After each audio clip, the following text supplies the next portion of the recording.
Olá, uma excelente tarde para você e obrigado, claro, por essa companhia boa. Sempre um prazer tê-lo aqui na Record Rio Preto e agora fazendo parte do nosso Agro Record, chegando, trazendo sempre as principais notícias do agronegócio, novidades importantes, falando de agricultura, pecuária, muitos assuntos. A gente nem gosta muito de perder tempo. Vamos juntos agora conferir os destaques deste programa de hoje. O Brasil exportou mais de 4 milhões e 300 mil sacas embarcadas de café só no mês de março. Foi um recorde no ano. E São Paulo bateu o recorde na produção de abacate, que é uma delícia, né? Um alimento rico em vitaminas que ajudam na prevenção de doenças. Em Altinópolis, uma propriedade reúne condições ideais para o cultivo da fruta. E quem aí não gosta de um bom churrasquinho com os amigos? Ah, é muito bom, né? Uma chefe assadora, ela é de Rio Preto, mostrou pra gente como são feitos os cortes para se ter uma carne suculenta e deliciosa.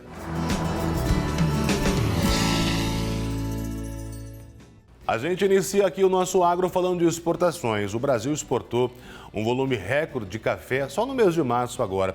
Foram mais, para a gente entender aí, de 4 milhões de sacas. 4 milhões e 300 para ser mais preciso. Sacas embarcadas só no mês de março. Veja só. Comparado a março de 2023, o volume de café brasileiro exportado no mês passado teve um acréscimo de 37,8%, com 4 milhões e 293 mil sacas de 60 quilos embarcadas. De acordo com dados do Secafé, esse volume é recorde para o mês em toda a série histórica. Em receita, a movimentação representa 913 milhões e 600 mil reais, uma alta de 35%. Destaque para as exportações dos canéforas, que tiveram alta de quase 690%. Nós também obtivemos recorde na série histórica para os 3 primeiros meses do ano, janeiro a março de 2024. Exportamos quase 12 milhões de sacas, um crescimento de 42%. E novamente nós tivemos números expressivos com os canéforas verdes puxando essa média, quase para 2 milhões de sacas, crescendo 591%. Os 10 primeiros compradores de café do Brasil também aumentaram suas aquisições no primeiro trimestre deste ano. Os Estados Unidos lideram o ranking, importando 2 milhões e 32 mil sacas, ou 30% a mais no comparativo do período. A atratividade financeira e a alta qualidade seguem impulsionando o bom desempenho das exportações, assim como o destaque dos cafés especiais, que também registraram alta. 2,16 milhões de sacas, que representou 20% de todas as exportações gerais do Brasil. O preço médio para os naturais foram 208,9 dólares por saca. Para os diferenciados, quase 232 dólares por saca. Portanto, um incremento de 14% no preço da saca. E o Brasil é o recordista da transferência do preço FOB exportação ao produtor. Todas as agregações no valor final do produto, seja por qualidade ou por selos e normas de sustentabilidade, é renda sustentável ao produtor. A gente aproveita agora para conferir então como ficou na semana a cotação do leite e também de outros produtos agrícolas. O preço médio do litro de leite pago ao produtor foi de R$ 2,30. A saca de 60 quilos de café arábica sai por R$ 1.273,77. A saca de 50 quilos de arroz em casca sai por R$ 104,76. A saca de 60 quilos de milho está cotada em R$ 58,27. E a saca de 60 quilos de soja está cotada em R$ 128,96. Deixa eu te dar esse recado importante. O IBGE, que é o Instituto Brasileiro de Geografia e Estatística, ele elevou em mais de 5%, pessoal, a projeção para a safra de café em 2024, que deve ultrapassar aí 60 milhões de sacas. É uma estimativa bem positiva. A produção total de café do Brasil em 2024 foi estimada em 60 milhões e 200 mil sacas de 60 quilos, alta de 5,6% em relação a 2023, segundo o último levantamento do IBGE. O IBGE indicou ainda que houve um aumento de 1,4% em relação à previsão do mês anterior. A produtividade média da safra, que está começando a ser colhida no Brasil, deverá aumentar 4,2% na comparação com o ciclo de 2023.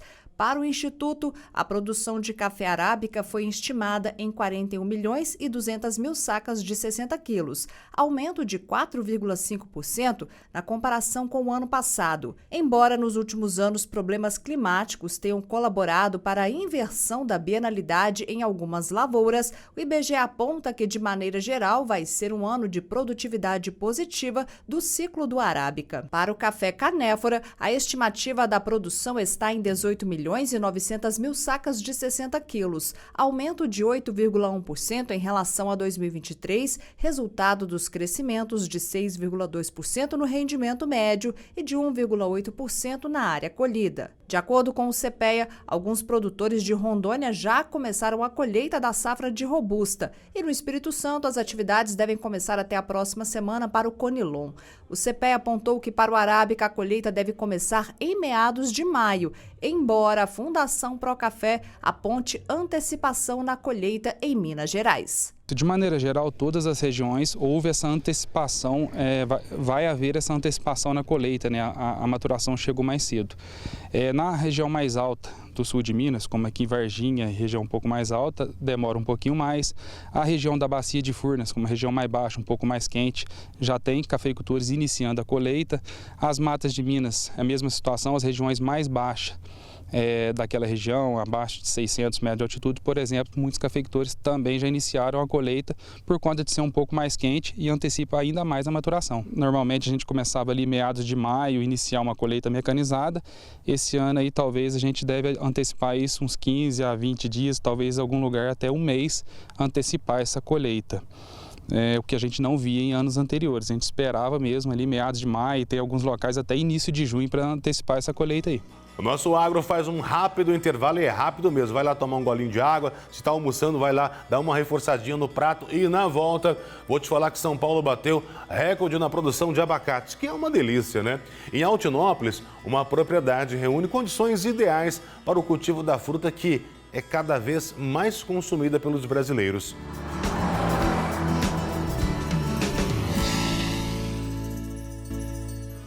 Pensa numa fruta versátil. É boa como vitamina, como salada, como doce. É só cortar e comer, ela é uma delícia. Estou falando do abacate. Pois é, São Paulo bateu o recorde na produção dessa fruta, que é um alimento muito rico, né? Em vitaminas que ajudam na prevenção de doenças. Se você não consome, pode colocar no cardápio, tá? Só faz bem. No ano passado, o estado produziu mais de 190 mil toneladas. Um crescimento, para a gente ter ideia aqui, de 8% na comparação com a safra anterior. E esse resultado fez o estado ultrapassar regiões que eram tidas como tradicionais no cultivo da fruta. É o caso de Minas Gerais. No interior de São Paulo, Altinópolis reúne condições ideais para o cultivo do abacate. Os pés no pomar na propriedade em Altinópolis estão carregados. A colheita do abacate começa em 2 semanas. A natureza dá o aviso. A fruta com a casca opaca já pode deixar o pé. Se ela ainda tem brilho, precisa ficar mais um pouco. Produzir abacate é negócio e paixão para a família do Danilo há mais de 4 décadas. Ele entra assim na família há uns 40 anos. E desde a década de 80, meu pai começou a plantar. A gente trabalhava com manga na época, né? Foi quando eu nasci, em 80. E daí estamos até hoje mexendo com a fruta. Aí fomos adaptando o abacate. Ele começou a produzir uns 10 anos após, né? Lá para a década de 90, 92. E a gente está até hoje no ramo.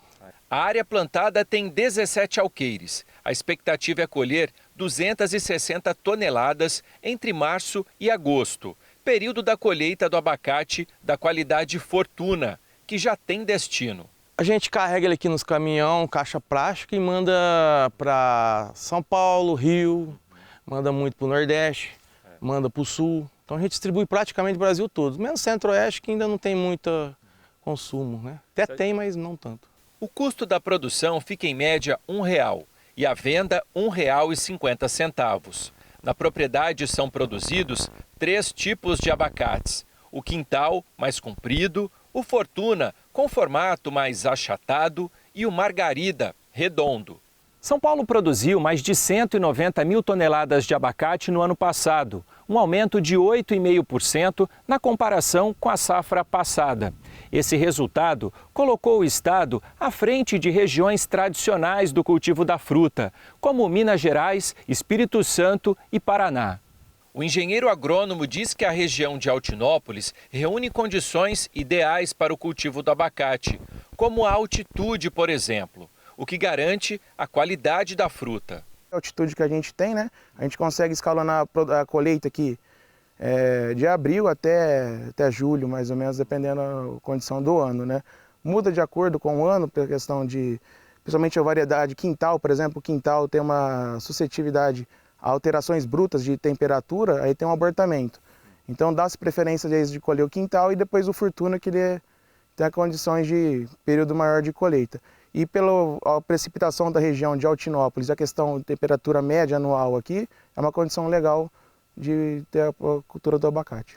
Mas é preciso estar atento ao pomar, que pode ser alvo de doenças. Em alguns casos, apesar da mudança estética, a polpa da fruta não é prejudicada.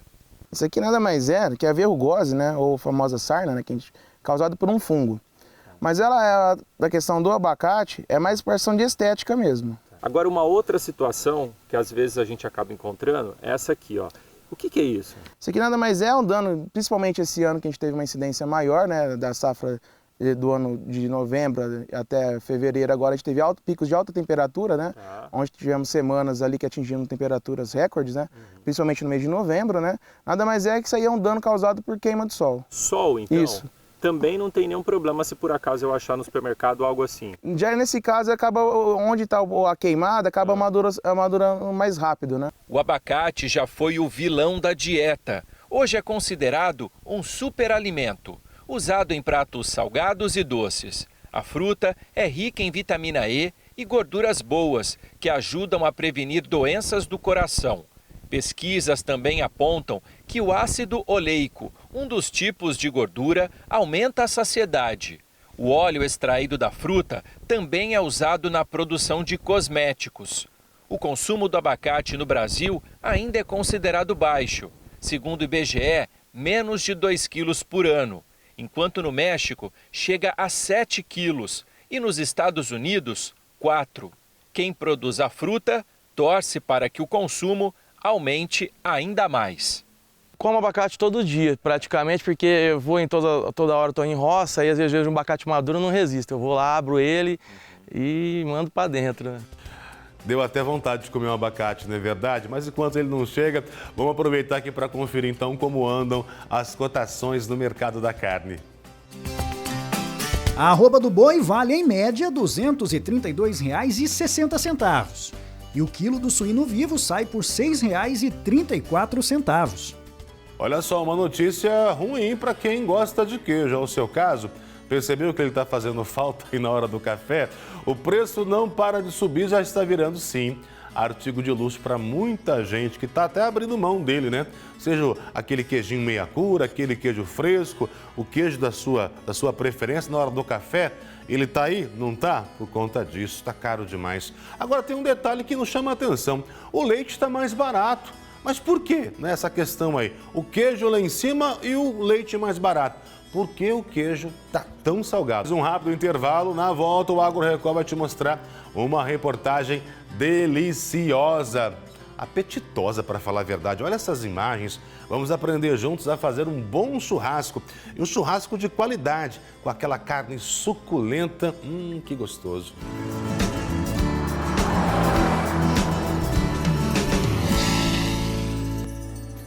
A gente retorna conferindo como deve ficar o tempo ao longo desta semana.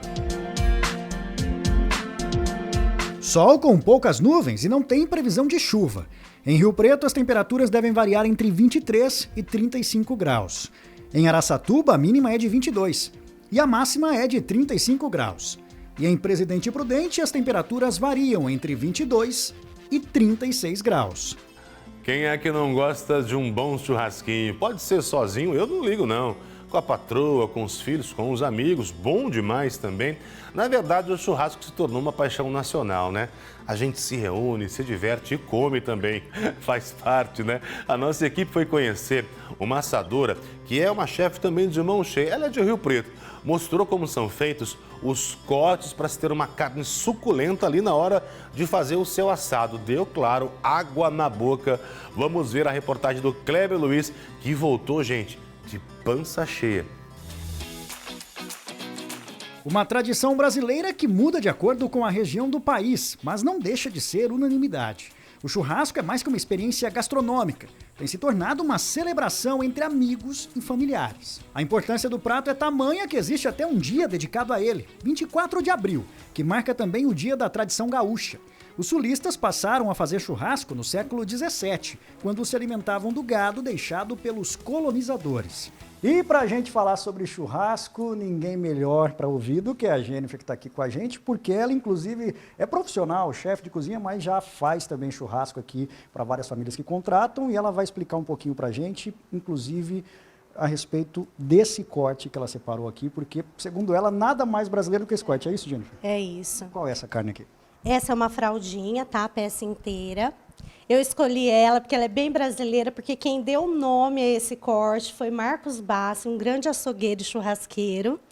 Então, assim, bem brasileira, né? E você, inclusive, disse que tem uma forma, né, de preparar, de identificar, de cortar, que fica até melhor na hora de consumir, seria isso? Isso, por ela ser uma peça comprida, tem vários jeitos de preparar. Eu vou fazer a peça inteira e não existe modo errado de cortar, tá? Mas eu vou dar uma dica, né, para o pessoal de casa, para eles terem uma facilidade na mastigação, um modo de corte que vai facilitar a mastigação. Mas não é só a fraldinha que é brasileira, eu também escolhi vegetais, para quem às vezes é vegetariano, vegano. Pode comer churrasco? Sim, churrasco é para todos, é muito mais do que essa carne, gente. É isso que eu ia falar, até mais do que a gente está consumindo ali. Eu acho que é aquele clima, todo mundo reunido ali perto da churrasqueira, conversando, cantando, né? Isso mesmo. E vamos ver então o preparo aqui da fraldinha para a gente aprender, né? Porque eu acho que nada melhor do que a gente acompanhar o processo para aprender direitinho. Como ela disse, não existe modo errado, mas tem aquela forma que deixa talvez a sensação mais agradável, mais fácil para consumir. Isso, ó. Tá vendo? Ela é uma peça comprida e aqui, ó, ela é mais grossa, né? Do que essa parte. Então, eu vou abrir ela, tá? Vou abrir aqui, ó, para pôr lá na churrasqueira. Kleber Luiz, já ouviu falar da fraldinha Red? Não, é novidade para mim. É. Nada mais é do que quando você tira, ó, essa capa de gordura da fraldinha. Aí ela vai ficar, ó, só a parte da carne. Vermelhinha, Red. Por isso o Red. Isso. Então, nós vamos fazer a fraldinha Red, mas nós vamos assar essa parte da gordura que é deliciosa, tá? Não se perde nada. Então aproveita a peça inteira. Isso, vamos fazer os 2 pedaços. Então vamos lá. Agora, churrasqueira, partiu? Deixa eu só dar uma picadinha aqui na gordura. Eu gosto de dar, ó, passar a faca assim, sem chegar na carne. Quando assa melhor. Fica muito bom. Só lembrar algo, né? Porque tem muita gente que gosta de temperar a carne, colocar o sal antes de levar para a churrasqueira. Pode, é que você disse que não tem jeito errado de fazer, ou é melhor fazer depois? Eu costumo salgar depois, porque eu aprendi a sentir o sabor da carne. Então, eu ponho um pouquinho de sal depois de preparado. Mas churrasco não existe errado, tá? Vai do gosto, da tradição, do local que a pessoa tá.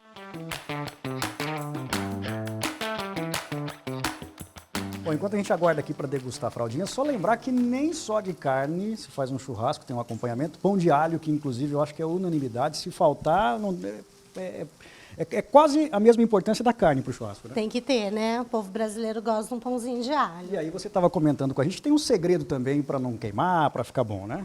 A dica é colocar sempre a parte cortada e recheada, assim, alguns segundos, se estiver muito forte, no máximo 1 minutinho, ó, para baixo. Primeiro para baixo. Depois você vira e deixa só mais alguns segundinhos também, tá pronto.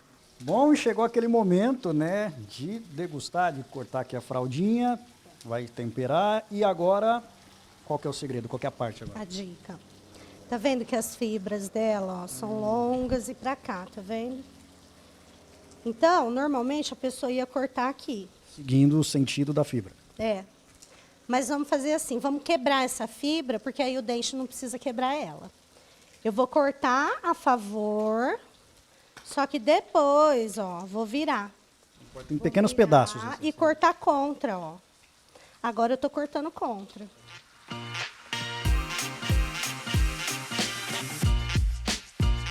Morram de inveja.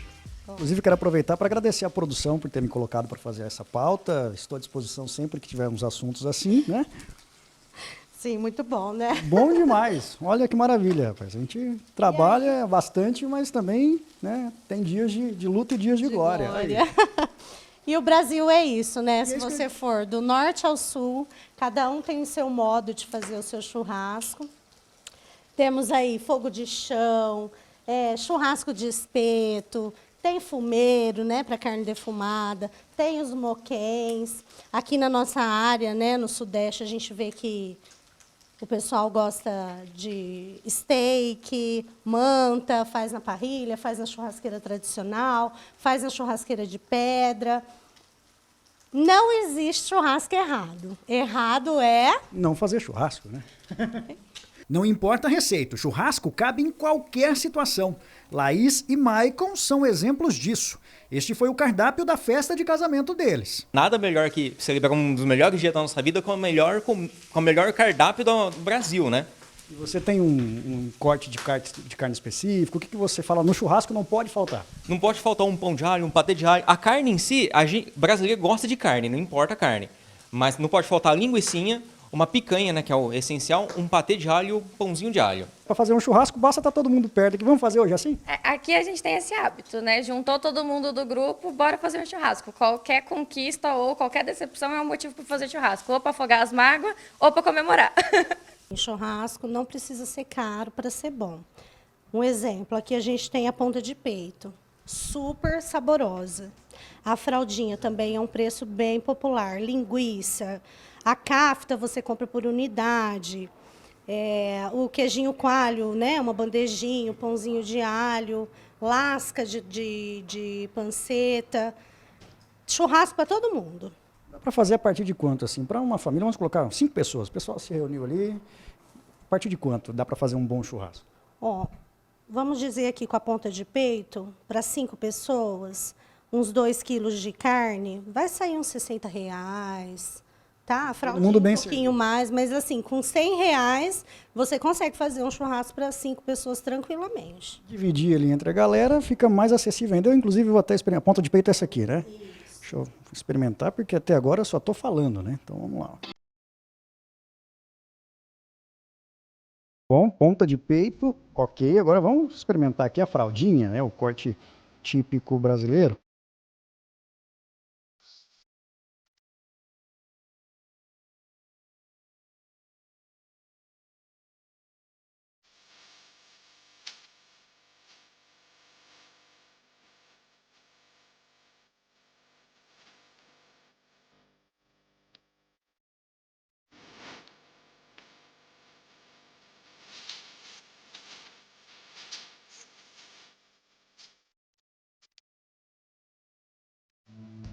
Delícia, não é verdade? Ainda dá tempo de acender a churrasqueira, colocar um bom corte.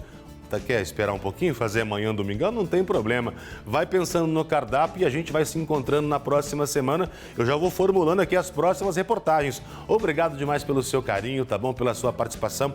Quer rever as reportagens? Só entrar no nosso site, recordtvriopreto.com.br. Você vai encontrar de tudo. Quiser mandar sugestões? Manda que a gente agradece. Só enviar pelo nosso WhatsApp. Anota, tira uma foto, faz o que você preferir. 17 99 618 8829. Obrigado mais uma vez por essa companhia boa. Fique com Deus, um fim de semana abençoadíssimo. E vem aí Mara Guiotto com o Record Entrevista.